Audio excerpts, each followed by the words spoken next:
Kako do prvih 5 milja, jel? 5 milja, ajde to.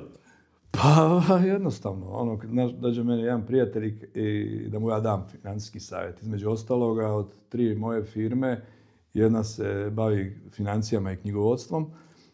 Ja mogu reći da, eto, tu i tamo nekom mogu dati financijski savjet.